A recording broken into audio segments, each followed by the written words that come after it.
За өнөөдөр хэдүүлээ 1 минутанд хэрхэн маягт бэлтгэхийг үздэцгээе. За тэхийн тулд эхлээд маягт итгэсээ доошоо хэдүүлээ сонгоод авчээ. За түүний дараа дэлгэцэн дарж байгаа шорткатыг оруулахад энэ хүү цонх нэгдэнэ.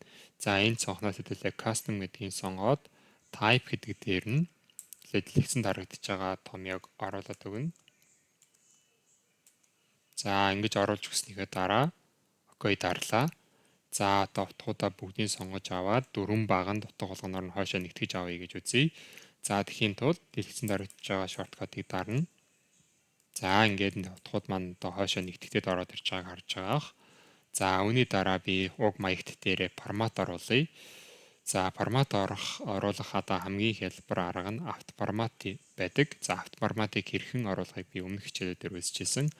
За хэдүүлээ одоо авто форматаа оруулъя. За ингээд эндээс би энэ форматыг сонгож аваад окей дарлаа. За ингээд формат маань ороод ирж байгааг харж байгаах. За эндээс би маягт гэдэг үгээ одоо энэ дөрвөн багныхаа гол хэсэгт болгоё. За тэхийн тулд дэлгэцэн дарагдж байгаа шорткатыг дарж өгнө.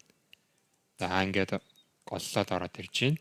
За түүнийхээ дараа утгуудаа бүгдийг боолд болгож авъя. Тэхийн тулд дэлгэцэн дарагдж байгаа шорткатыг ашиглаарай. За түүнийхээ дараа хэдүүлээ маягт хэсгээсээ бусд хэсгийн grid line буюу энэ хүсэгтийн хэлбэр одоо зураасуудыг алга болгоё.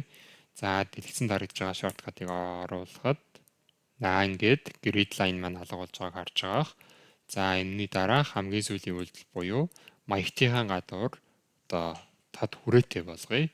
За тэхийн тулд мөн дэлгэцэн дарагдж байгаа шорткатыг оруулахад ингээд маягт маань гадна талаараа хүрээтэй болоод илүү тодорч харагдаж чадчихна.